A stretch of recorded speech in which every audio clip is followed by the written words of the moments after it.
Welcome back to Continuing Education, the podcast for homeschooling families navigating the real life stuff, like what to do with that pile of curriculum collecting dust on your shelf. And today we're going to be answering that question I know that so many of you are asking right now, which is it's the end of the year. I really need to clear out some of my old homeschool curriculum. What's the best way to sell pre-owned curriculum? I feel this in my soul. Over the years, we've accumulated lots of curriculum, some that we've used heavily, some that's just lightly used, and some that we really honestly haven't used at all. Selling used curriculum isn't always as simple as snapping a picture and waiting for the money to roll in, even though lots of times that's exactly what I've done is taken a picture and been like, oh, who would not want this? But there are strategies that can help you actually move that math book or history bundle and maybe make enough to put towards next year's materials. So first, let's talk about the curriculum that's worth selling, because not everything that you have, even though you loved it, or because even if it's in good condition, not every book or workbook on your shelf is going to be worth the time and the effort to sell. Some materials will have more demand than others, and some just won't move no matter where you post them. So here's typically what's worth selling. First, complete or mostly complete sets. Buyers love bundled curriculum that includes the teacher's manuals, the student workbooks, required readers, manipulatives. A full set saves them a lot of time tracking down those pieces, and it makes them feel like they've gotten something that's brand new because it's all together. I've gone to use curriculum fairs with complete sets, and I've been asked to break them apart. I went to one last year and I have this beautiful physics curriculum, and some people were like, oh, can I just buy the textbook of this? Or can I just buy, the little readers that accompanied it? And unless that person is buying the higher priced item, it's really worth telling them, or probably worth telling them no, as together they're usually more useful and more profitable. Because people want them all together. If you're then breaking up the curriculum and you're selling the textbook to one people, but all of the bundled items to somebody else, nobody wants the bundled items without the textbook, right? So a lot of those are just worth keeping together. The second thing that's typically worth selling is high demand or popular curriculum brands. These are ones, even if they're a little bit more used, they will still sell really well. So programs like Saxon Math or The Good and the Beautiful, Classical Conversations tends to resell really well because they're widely used and they have like kind of a cult following. People who use them year after year, and they know that they want Math 6 because their kid just did Math 5, right? So materials from these niche or discontinued publishers can be more valuable for families that are already using that system and don't want to move away. So keep in mind, though, this is my own little caveat, and that as we learn more in the world, curriculum, especially like social studies, social sciences, or hard sciences, can become outdated. I think you do your homeschool community a favor, that anything with bad information, toss it, don't resell it, or note it to the buyer before selling. You'll notice these things as you teach curriculums, like, oh, I think we have more information about that now because this curriculum was developed maybe 10 years ago and there's something new and up to date that your students need to learn. The next thing that's worth selling is non-consumable materials. Items that aren't written in, like textbooks, teacher's guides, hardcover books, DVDs, your graphic calculators, they hold value longer since they can be reused by multiple families. If you bought a curriculum and your kid used the workbook, you can still often sell the teacher guide that accompanied it. So even things like math manipulatives or classroom storage containers will sell really well. So if you're maybe redoing how your homeschool environment is and you've got extra storage containers, you can sell those. One thing that I might recommend, just a little tip, is take a picture of your storage container in use so that people get an idea of how this was helpful in your classroom and how they can use it in their classroom. Especially in our current environment where a lot of our physical and hands-on items, those are coming in from overseas. They're going to be tariffed at a much higher extreme rate than when you bought them. So families are going to be looking for secondhand options to save on those costs. So that's just worth noting. Another thing that's worth selling are living books or classic literature. So if you use literature-based curriculum, things like Charlotte Mason, for example, many families are looking to buy those books secondhand rather than paying full price for new copies. And while they can buy secondhand at like half-price books or other used bookstores, it's often easier to find it from another homeschooling family. Half Price Books, for example, yeah, they have an online website, but if you go into Half Price Books, you may be hunting for an hour for one book because they might not list it in the right place. They might not have them in order. So it's a lot easier to buy those things to search for the book that you're looking for and finding them online or on Facebook or within a homeschool community. The other thing that's worth selling are kind of, I guess it's not really a distinct thing on its own, but it's kind of incorporating all the things that's worth selling, are gently used condition items. So materials that are clean, lightly used, free from lots of writing or damage, they're going to sell faster and for more. I have very few pet peeves, but what I do have is when I am at a curriculum fair and I get really excited about a workbook that I see it from at the table from across the room, and I might go over there and open the book only to see that the child has done like half or more of the work inside. For the love of all that is holy, if your child has marked on, 10% or more of the pages, it might be worth just giving that away for free. Workbooks that are partially filled in or that are outdated or missing key components, like maybe you took out the lap book photos or some of the hands-on activities, they're probably not going to be worth your effort. Nobody wants to buy those. You might add them in with a teacher's guide as a freebie just to entice a buyer.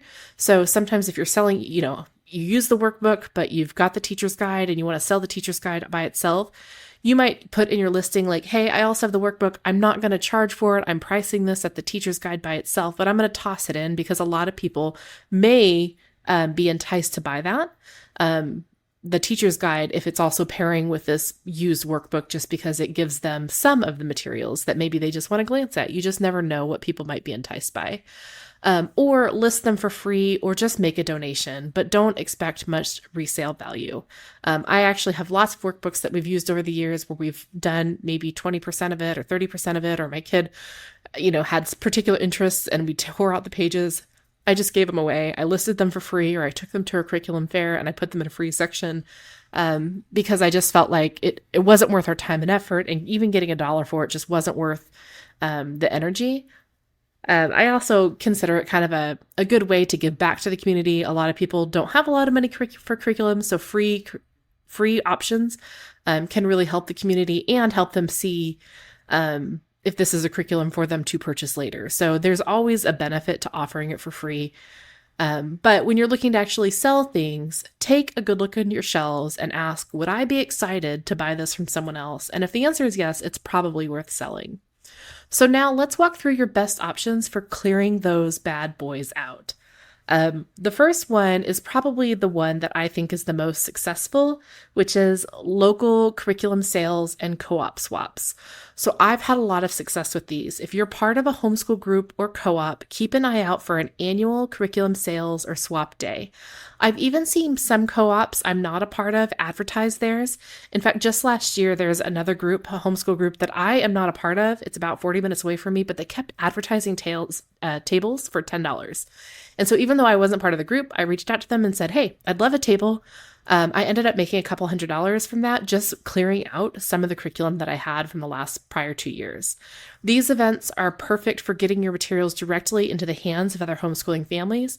And you're going to find that when parents come by to these sales, they're coming with cash in hand and the ability to talk to you about the curriculum, like, oh, what did you like about the curriculum? What did you not like? What did you notice? That connection really helps build trust and helps them evaluate a curriculum they may not have considered to determine if maybe this is worth an on-the-fly purchase. If your co-op or group doesn't host one, put together your own. Start a small day. It can be a sale, it can be a swap, whatever might meet the needs that you're looking for. The next one is garage sales. It may be a little old school, sure, but they're surprisingly effective, especially if you clearly mark a table just for those homeschooling materials. So advertise the sale in your local Facebook group or community page with lots of curriculum, grades K through 6, and take good pictures. The details about the types of curriculum or the grade that they're targeted to can bring in buyers who otherwise wouldn't stop by. Our HOA has a garage sale event twice a year, and the first ones that I go to are the people who prominently display their homeschool materials, because I know those things are rare and hard to find. The next place would be things like eBay or other garage sale websites like OfferUp. These sites can work really well for high demand or out of print curriculum or very specific curriculum. And be sure to include exact titles, editions, condition notes. Things like editions can go a long way because if your child is participating in a co-op and they need a specific curriculum for that co-op, they're typically looking for a specific edition of that so that their child is on the same page with all the other students in that class. To price these fairly, I recommend checking out the sold listings to price them competitively with what other people are selling, and then consider offering bundled shipping if you're listing multiple options or multiple items. I've had a lot of success on OfferUp. About a year ago, they changed their pricing structure and I stopped selling there just because I ended up doing more in-person stuff.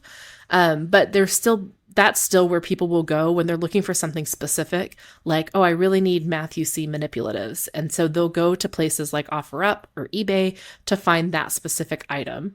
Whereas curriculum sales is more curriculum, like in-person curriculum events are more like browsing, not necessarily looking for specific items. So another tip about selling online is if your item hasn't sold after, a couple of weeks or maybe a month, revisit your title, your keywords.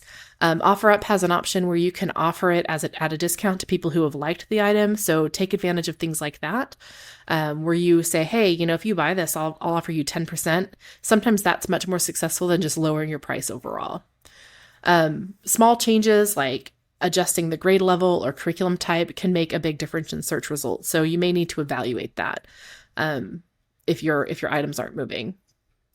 Another one that's really popular, but I don't know actually has as much success is Facebook Marketplace or Homeschool buy-sell trade groups online. It's kind of hit or miss. It's still worth trying for local pickup, especially if you have a thriving or vibrant homeschool community near you. Be sure to list in multiple places at once. So like the marketplace, your homeschool community groups, specific buy-sell trade groups that are focused on that homeschool curriculum. In fact, those little niche groups are exactly where it's at. So if you have a specific type of curriculum, things like Saxon Math, those have like cult followings. People buy Saxon Math at the beginning and they will use that throughout the entire time of their curriculum use with their kids. There are dedicated buy-sell trade groups just for that, for things like Matthew C., Saxon Math, The Good and the Beautiful. I've seen all of those. As long as you're not obnoxiously overposting, that's a quick way to get overlooked or just blocked entirely. Those types of groups that are focused on that curriculum can be the best place to sell those. The next one are going to be like curriculum resale shops. So there are some boutiques that specialize in homeschool curriculum, and even will offer things on consignment or buying them, like doing a buyback program. So if you're not looking to manage the sale yourself, some of these shops will buy your materials directly or accept them on consignment. It's not always the biggest effort, but it is low effort. So it gets your materials moved out of where you want them. Even things like half price books, for example, or other used bookstores will buy your curriculum, especially if they're in like new condition or very, very new condition. So to find these, you'll want to search for homeschool stores near me or used bookstores or store or book buyback programs, or ask around. Of course, you can ask your community. One thing that's worth doing when you're posting, your curriculums, actually, there's probably two things that I would best recommend is make sure you bundle them and you photograph well.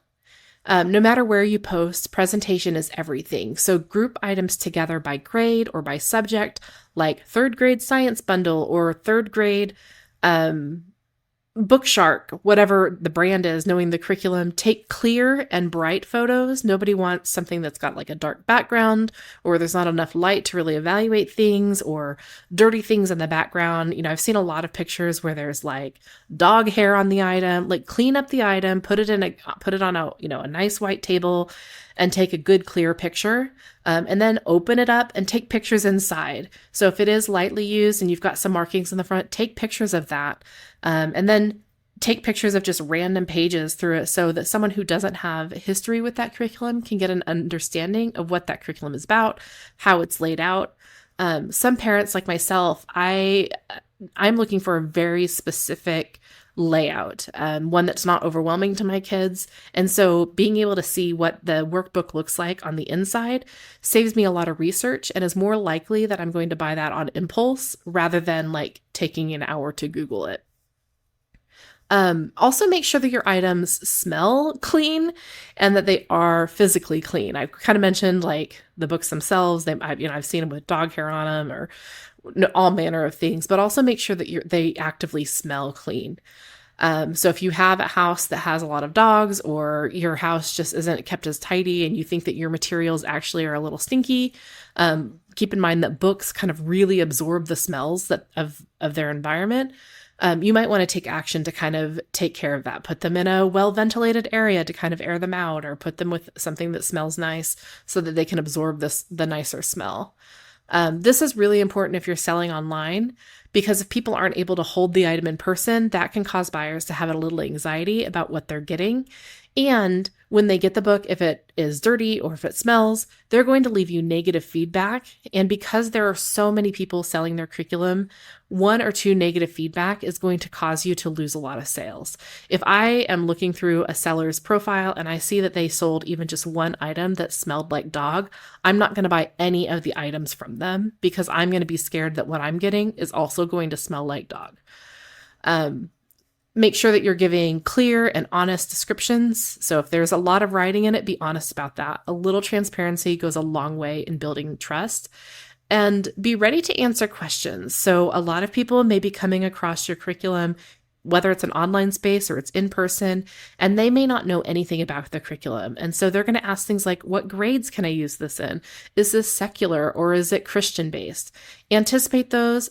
If you're selling online, put that right into your post, and don't be shy about answering comments or messages. So if you're on Facebook, for example, and someone messages or puts a comment on it asking a question, feel free to answer it, because even if that person doesn't buy it, other people are going to see the conversation and they're going to get interested, and it's going to boost your post, right? Every time you comment on something, it boosts your post up, and that's more effective than posting it again and again. Having a lot of conversation about one item is going to be kind of lead to that, I better buy it now before somebody else does kind of concept for the people who are just kind of interested. So here's your game plan. Pull out everything from your shelves. Pull out your best stuff.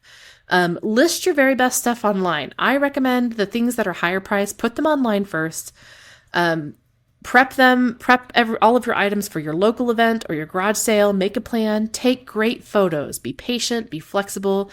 Sometimes things will sell super quick within 24 hours, and sometimes it takes a little longer. But most of your materials will move if you get it in front of the right audience.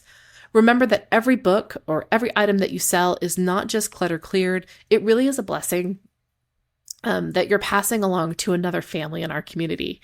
The homeschool community is growing. Sorry, I get teary about this because I love homeschool so much. Our homeschool community is growing. We are getting more diverse than we ever have. And so being able to take care of each other in that way is really helpful for the community as a whole. Thank you for tuning in to Continuing Education. If this episode helped you, share it with a fellow homeschooler who's knee-deep in curriculum just like you and they're looking for that exit ramp. You've got this, and I'll see you next time.